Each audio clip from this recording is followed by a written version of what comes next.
What's up, guys? Gons here for the Face Like the Sun YouTube channel. I saw this go through my feed a few days ago, and somebody else posted this in my Facebook feed as well. This topic of the Texas UFO cube. Multiple witnesses have seen this and took pictures of this cube. The Secure team published a video about it, and in 5D, the Esoteric Metaphysicals and Spiritual Database also did a short write-up on it and posted the pictures, and it's pretty compelling. It's very bizarre. Whatever this thing was, it's definitely one of the more compelling UFO sightings that we've seen. And it sparks a conversation about the cube in general. Now, we've seen the cube in various movies, and there's definitely an occult and esoteric connection with the cube and all kinds of stuff. Now, I could easily get into that rabbit trail and talk about those things, but I'm deciding not to because I think there's a lot of stuff out there already, and I will leave links in the description section of several of those articles that you guys can dig through yourself, because I think it would be redundant if I'm doing the same thing here in this video. But I do want to cover a couple different things from a biblical worldview to suggest what it might be, and it's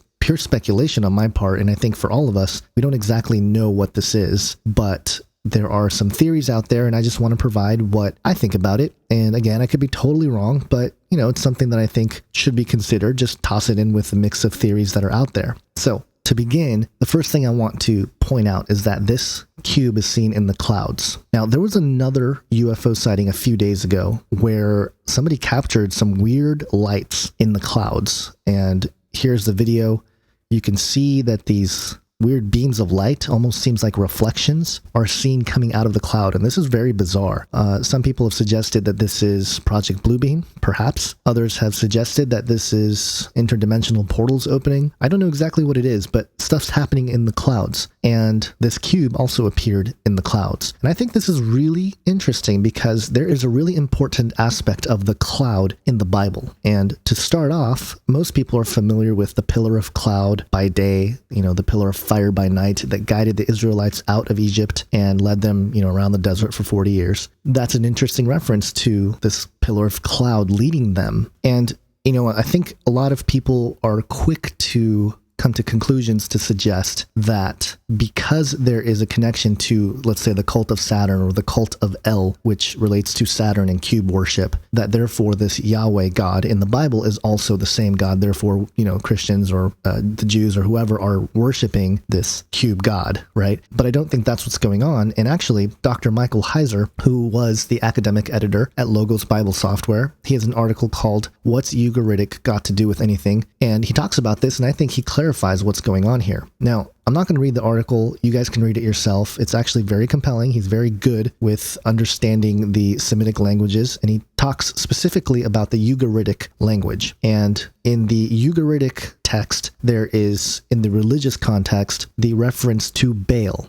Bale was known as the king of gods, the Most High, Prince Bale, and most importantly for this discussion, the rider on the clouds. And a lot of people have seen that as a problem because, of course, you know, if he's the rider in the clouds, who's Yahweh? Or Jesus, because he's referred to as coming in the clouds. And there's several cloud references to God and Yahweh in the Old Testament and the New Testament. So the question is, are they talking about the same entity, Baal and Yahweh? And actually, that's not what's going on. And what Dr. Michael Heiser points out is some clarity regarding this issue. Let me just read a couple paragraphs to help you understand what I'm talking about. It's easier to just read it than me trying to explain it. Quote, Baal's position as king of the gods in Ugaritic, Israel's northern neighbor, helps explain the Baal problem in the Old Testament. Jeroboam's religion in the northern kingdom borrowed from Baal worship, and it soon began to look like there was no difference, or if there was a difference, they were so close that worshiping one or the other was just theological hair-splitting. That is what prophets like Elijah had to contend with. The people had no Bible. They had only the prophets and their words. When a prophet wasn't around to set the record straight, it was easy just to do what the neighbors were doing, especially if your king didn't care and actually preferred it that way. Given this state of affairs, it's not surprising that sometimes in the course of their preaching and writing, the prophets counted on familiarity with Baal to make their case that it was Yahweh, not Baal, who was the heavenly king. We know this was the case since certain Old Testament books actually quote from the Ugaritic religious texts, most notably the one that modern scholars have called the Baal cycle. Whereas the Baal cycle would give Baal credit for things like sending rain or making the crops grow, the prophets would credit those things to Yahweh. The showdown at Carmel, geographically close to Ugarit, is a case in point. God had withheld rain, and Elijah challenged the rain giver to a duel, which God won in glorious fashion. 1 Kings 17 through 18. And he goes on here, but the cloud rider specifically is very interesting because Bale is known as the cloud rider, but in Daniel 7, the real cloud rider is actually established here. Verse 13, as I looked on in the night vision, one like a son of man came with the clouds of heaven. He came to the Ancient of Days and was presented to him. And he points out that this is really interesting because the only time in the Old Testament where there's a second personage other than Yahweh, he's described as coming in the clouds. And obviously this is talking about Jesus prior to his incarnation here on earth. But in Matthew 26, verse 64, Jesus refers to himself again as the one coming in the clouds. Happens a lot in the New Testament. You find it in Matthew, you find it in Mark, you find it in Luke. So we know that the real cloud rider, the real one that comes in the clouds is Jesus. But we know that Satan comes with all signs and lying wonders. We know that he is the prince of the power of the air and all these references to Satan in the air and stuff like that. So let me talk about the cube a little bit and we'll tie it back to the cloud and put it all together here. There's a few places in the Bible that describes what appears to be a cube. First, we have the oracle, or the most holy place in Solomon's temple, where in 1 Kings 6:20, it states that the inner sanctuary was 20 cubits long, 20 cubits wide, and 20 cubits high, and he overlaid it with pure gold, and that seems to indicate a cube. Another possible cube is in Ezra's temple, which is the second temple. And we don't know for sure if this is a cube, but here's what it says. In Ezra 6, verse 3, it says this: In the first year of Cyrus the king issued a decree concerning the house of God at Jerusalem. Let the house be rebuilt, the place where sacrifices were offered, and let its foundations be retained. Its height shall be 60 cubits, and its breadth 60 cubits. And he goes on to talk about the layers of stone and timbers, but there's no other dimension offered other than the height and the breadth. And so it's assumed that perhaps this was also a cube. We don't know for sure. The other reference to a cube is found in Ezekiel. This is a really interesting encounter here. Let me just read for you the first few verses here of Ezekiel 40. In the 25th year of our exile, at the beginning of the year, on the 10th day of the month, in the 14th year, after the city was struck down, on that very day, the hand of the Lord was upon me, and he brought me to the city. In visions of God, he brought me to the land of Israel and set me down on a very high mountain, on which was a structure like a city to the south. When he brought me there, behold, there was a man whose appearance was like bronze, and a linen cord and a measuring reed in his hand. And he was standing in the gateway. The man said to me, Son of man, look with your eyes and hear with your ears, and set your heart upon all that I shall show you. For you were brought here in order that I might show it to you. Declare all that you see to the house of Israel. And then verse 5 here. And behold, there was a wall around the outside of the temple area, and the length of the measuring reed in the man's hand was 6 long cubits, each being a cubit and a handbreadth in length. So he measured the thickness of the wall 1 reed and the height 1 reed.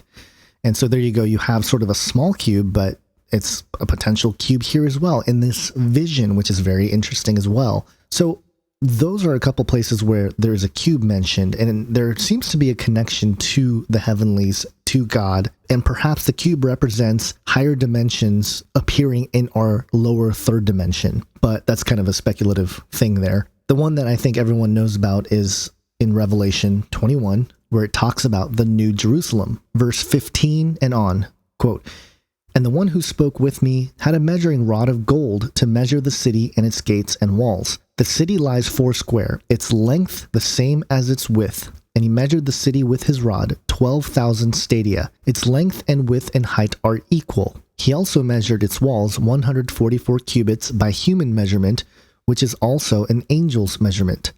And it goes on to describe what the walls were made of and everything. Now, some people have suggested that the New Jerusalem here is actually a pyramid shape. And it's possible. It just says the length and width is the same, which is a square foundation, and the height was the same, which means that it could be a pyramid shape. But most people believe it is a cube.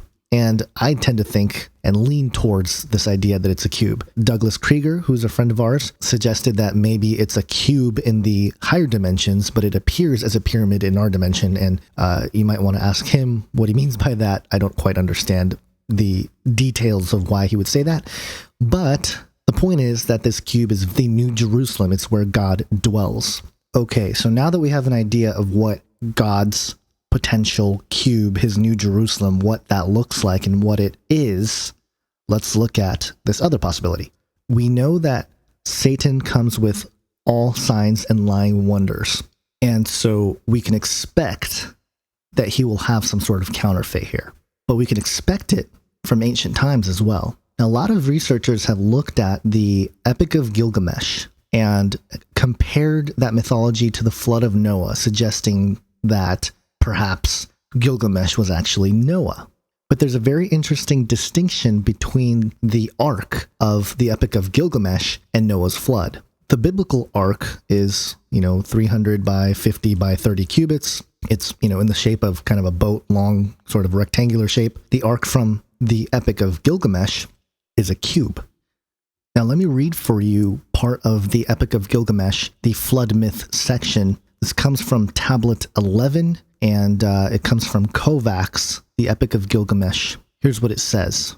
The storm. Early in the morning at dawn, a black cloud arose from the horizon. The weather was frightful. Utnapishtim, which is another name for Gilgamesh, boarded the boat and entrusted the boat and its contents to his boatmaster, Puzuramuri, who sealed the entry. The thunder god Adad rumbled in the cloud, and storm gods Shular and Hanish went over mountains and land. Irigal pulled out the mooring pools, and the dikes overflowed. The Anunnaki gods lit up the land with their lightning. There was stunned shock as Adad's deeds which turned everything to blackness. The land was shattered like a pot. All day long the south wind blew rapidly, and the water overwhelmed the people like an attack. No one could see his fellows. They could not recognize each other in the torrent. The gods were frightened by the flood, and retreated up to the Anu heaven. They cowered like dogs lying by the outer wall. Ishtar shrieked like a woman in childbirth. The mistress of the gods wailed that the old days had turned to clay, because I said evil things in the assembly of the gods, ordering a catastrophe to destroy my people who fill the sea like fish. The other gods were weeping with her and sat sobbing with grief, their lips burning, parched with thirst. The flood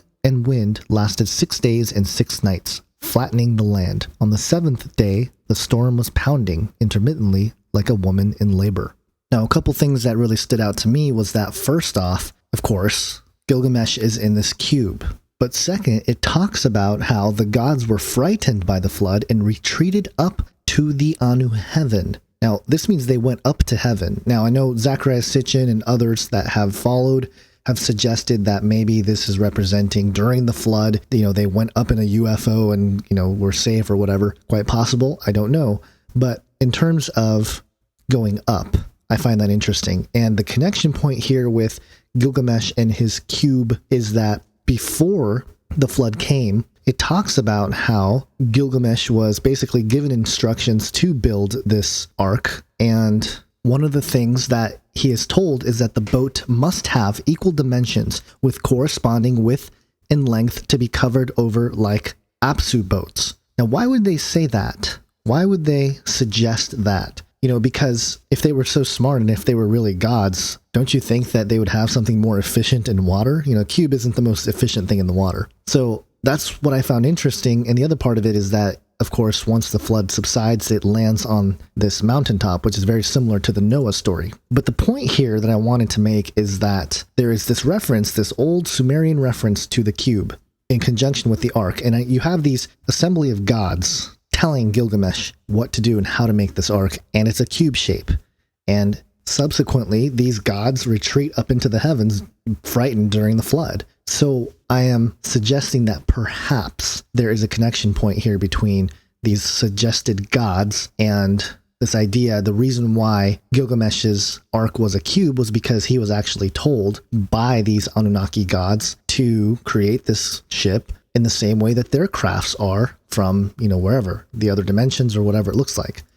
Now, the other part of this, just real briefly, this is a biblical thing that the Anunnaki gods, these council of gods, is also mentioned in the Bible. Most people don't know this, but the divine council that Dr. Michael Heiser talks about is in the Bible, and one of the places that it's in is in Psalm 82. Let me just read it for you. It's very short. It's only 8 verses. It says this: God has taken his place in the divine council. In the midst of the gods, he holds judgment. How long will you judge unjustly and show partiality to the wicked? Selah, give justice to the weak and the fatherless. Maintain the rights of the afflicted and the destitute. Rescue the weak and the needy. Deliver them from the hand of the wicked. So far we have God telling these council of gods, these lowercase g gods, what are you guys doing? You know, you're supposed to give justice to the weak and the fatherless, maintain the right of the afflicted. What are you guys doing? You're messing things up. You're supposed to rescue the weak and the needy. You're supposed to deliver them from the wickedness, but actually you're bringing wickedness. And he goes on, verse 5, they neither have knowledge nor understanding. They walk about in darkness. All the foundations of the earth are shaken. So these gods are walking around without knowledge or understanding, and the foundations of the earth are shaken because of it. And then he says this, verse 6 and on, I said, quote, you are gods, sons of the Most High, all of you. Nevertheless, like men you shall die, and fall like any prince. Arise, O God, judge the earth, for you shall inherit all the nations. So Yahweh is the one that's going to inherit all the nations, and these other gods who were supposed to be stewards, and we can go back to Genesis 10 to see the 70 nations that were there, and this is in connection with Deuteronomy 32:8, where it talks about how the earth was basically divided up to the number of the sons of God, and this is all the work of Dr. Michael Heiser. He's the one that pointed all this stuff out. It's pretty crazy. So basically these fallen ones, these divine council, the lowercase g gods that sinned, similar with the ones in Genesis 6, I believe, I think Bale is one of them, and I think they are basically counterfeit, or they use basically the same sorts of whatever it may be, the technology or interdimensionalness of however they appear in this world or this reality. I think what we're seeing in this video from Texas, if it's not a hoax, it's quite possible that this is just a hoax and CGI or whatever, but if it's not, then I think what we're seeing is the manifestation of these gods, the Anunnaki, maybe you call them that, maybe you call them something else, whoever they are. They're not of God. They're the ones that turn their back on God. They're the ones that God, Yahweh, said would die like men. And it's quite possible that with the news that, you know, NASA's getting ready to announce disclosure, we've been on the cusp for years or whatever, if it goes down, then it's quite possible that this is some pretty hard evidence of that fact, that they are here, and it's going to be part of the Great Deception. So again, I know it's kind of a different angle on this whole thing, and again, we can go down the esoteric rabbit trails with this, but I think the general and overall point of this cube appearing in the sky in this really dark cloud is that perhaps the Anunnaki or some entities of the Divine Council are here, and they're back. Maybe they've always been here, and maybe they're actually manifesting physically because they know that for their leader, the fallen one, time is very short. So, hope you guys get something out of this video. Have a great day. God bless.